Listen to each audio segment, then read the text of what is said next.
Hi, folks. This is Sehaam Cyrene here at Better Conversations. Today, I really want to get into tolerating underperformance, and I want to explain this in a really positive sense. So it's a very common challenge that leaders I work with face, and there are a lot of mixed feelings when we're faced with a situation where one of our team members may be underperforming. And I'm going to take you through those. I'm also going to give you some strategies and techniques, things that you could do better in your conversations to create some traction and a move away from underperformance and more towards ownership for those individuals. So one way to frame an underperformance is that actually individual underperformance is a team risk. It's a risk to the project. It might be a risk to your organization. And that can help us depersonalize what the problem is if we can frame it in terms of individual underperformance equals team risk. And there are many different sort of elements to team risk.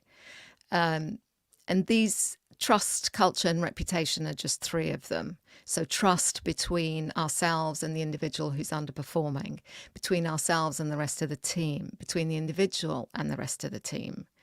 And if you take that as a whole dynamic, then you actually are in the space of culture being eroded, your team culture. You get into the space of finger pointing, blaming, resentment because someone doesn't seem to be delivering their part of what their role is. And that can quickly run away. We can quickly lose control of that. And it becomes very damaging. And then you're into, trying to limit or curb all of that. There's also your own personal reputation that takes a hit. And perhaps you may be viewed by others, peers, your direct reports, as being less than capable because you're not dealing with a pain point for them. You're not dealing with the issue. So, and there are lots of reasons why leaders delay or avoid having the trickier conversations, and that can be because it's like, did we not have a clear alignment? I thought we had a meeting and we agreed what the activities were. Why is it that hasn't happened? I've checked in with you lots of times. There's still no change. There still isn't a deliverable. You seem to be evading, and now I'm really getting a bit frustrated with you.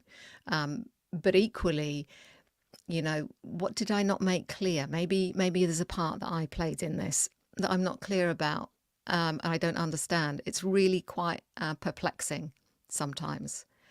And then there's the other part of us, which is we really want to be fair. So, let's give them another week. Let's give them another month. Let's see how that goes. And so in the interest of fairness, we let things drag. We let things slide. And so our culture, our team keeps taking the hit on that. So what I would like you to think about then is those are all important things, first of all, the self-doubt and wanting to be fair. Those are things that we should do to sense check ourselves. Are we doing the right things? Have we said the right things? Have we given them enough information? Have we set them up to succeed? And so on. So those are really important. But I'd like to give you a really clear direction about where the problem may be. Underperformance, in the main, in my experience, is down to the fact that we are not contracting in our conversations sufficiently well enough. And that's multi-layered. So the contracting is, we're agreed, this is what you're going to do, and we have a way of working over the next while that ensures that the agreed thing, the deliverable, the project, is delivered on time and to the quality standard that we need it to be. So, and for leaders who coach, this is a really important part of the conversation. It's typically towards the end of the conversation, as you can imagine. Okay, we've discussed the issues and now we're going to talk about what needs to happen next. And we think we do it to a good enough level. I thought we had the same understanding, but when I sit down with leaders and dissect it, we really uncover that we perhaps, in this instance, with this individual, weren't specific enough. And this is not about micromanaging. This is about being really clear about what do you mean by, and not making assumptions. Super critical in a situation of underperformance. Now, and it's not about being heavy-handed. Like I said, it's not about micromanaging. There is an approach to that, but that's the one that we tend to default to is, well, I don't trust you to get it done, so I'm going to micromanage you. That doesn't help anyone. It's very disempowering. If they're already in a negative headspace, guess where they're going to go? So what it looks like to contract better is, for this particular individual in this scenario, is getting granular with what we both understand this means. So I need to understand, what's your way? What's your style of operating? How do you like to tackle or approach this problem or work on this? And then really understand, what does that look like for them? And let me give you some examples. So often what we do is we think we've got a common language and an approach, and very often we don't. We're all individuals. We have different ways of being. We have different preferences for how we learn, how we collaborate, how we work together. So nothing really can be taken for granted. And so I would ask you to make an invitation, and you can do that by actually getting them to lead on that. And that might be, when you are recontracting on an issue, is what would be the best place to start? That's a really simple question that you can offer out there that gets them to kick things off and puts you in listening mode. And the more questions you ask, the better. Okay, so that's one question. Another one might be, what are your recommendations? Or how do you like to work?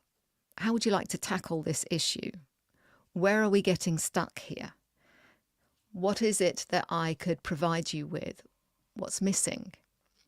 And the more that you can create that space for them to just sit and talk it through, what does it look like for them? Get it out of their head. Because it's really important. We are, in the main, verbal processors, and we need to hear ourselves speak it in order to make sense of, or for all the pieces to kind of drop into the right spaces. So these kinds of questions allow us to get granular and really understand, where are they starting from, how do they see it unfolding, and where do they intend to take it? So what would be the next thing that you would need to do? What support do you need for that? Is there a conversation? With who do you need to have that conversation? And that helps them get clear in their mind as well. Because the other thing is, we sort of generally have an idea about how we're going to go about a particular task. But until someone asks us, until we actually speak it out, it's actually not that clear in our minds. But because we've been through similar processes before, we have a level of comfort and familiarity around, well, it's that kind of an issue or a task. So when I get to it, I'll get started and I'll figure it out from there. So that can be a way that you can be really helpful with that individual. In the process, we get to learn how this person thinks, what may be getting in the way, what their blockers might have been. Is it really an underperformance issue? Sometimes we avoid saying what is the issue because we are either protecting a team, somebody else, a team member. We don't want to embarrass someone. We don't want to put someone out, step on someone's toes. And there may actually be, and this was an interesting thing that came up in our discussion this week in the community, was it may be a structural issue. It may be the way that they are reporting into maybe another project, a different team. It may be the dynamics between team members. The roles and responsibilities may not be that clear. So these kinds of just being in this space and asking what that looks like is part of the contracting process. And in doing that, we can ensure that we're not taking away ownership. This is an issue that is, or a task that is their responsibility. We absolutely don't want to step in and take that on. I'm sure you've got plenty of other work to be doing. And for that reason alone, we don't want to step into this space. When we own a task and we own a project, we own the good stuff and the bad stuff. We own the problems and we own the celebrations, and that's the way it should be. So it's really important that we can also hold that in our minds to prompt us to ask those questions, because the more that they can come up with the solution and the clarity, the more they're going to own it. And that will help shift things away from underperformance and towards that commitment that we're looking for. Okay. So, and then finally, also in the contracting, we need to talk about the consequences. So what is likely to derail them? What's going to get in the way? What might stop you from doing this? And if things don't go to plan, don't go as in the way that you are hoping they will, and you've talked me through as being the case, how are we going to course correct? Is it okay that I check in with you? Can we agree that we're going to get this piece of work done, and then you're just going to let me know, or I will reach out to you in a couple of days and just sense check that everything is on track. Yeah. So those are the things that can help you manage those kinds of underperformance conversations. And I hope that's helpful. I hope that helps you navigate this space and not feel like you can't have the conversation, because you absolutely can and you should, for everyone's benefit. To help you, if you haven't made use of it yet already, please do check out our feedback conversations infographic. When you do that, you'll also get access to the check-in, which is our regular email. And the feedback conversations infographics got loads of questions and phrases that you can use. It also talks about the contracting phase in a conversation. So go ahead and download that, get your hands on it, use it. Lots of other tips in there as well to guide you through that process. And if you're interested in the techniques and the approach that I've talked about, which is a Leaders Who Coach approach, then do check out the Leaders Who Coach course. They run throughout the year. We have public programs. We run cohorts for organizations as well internally.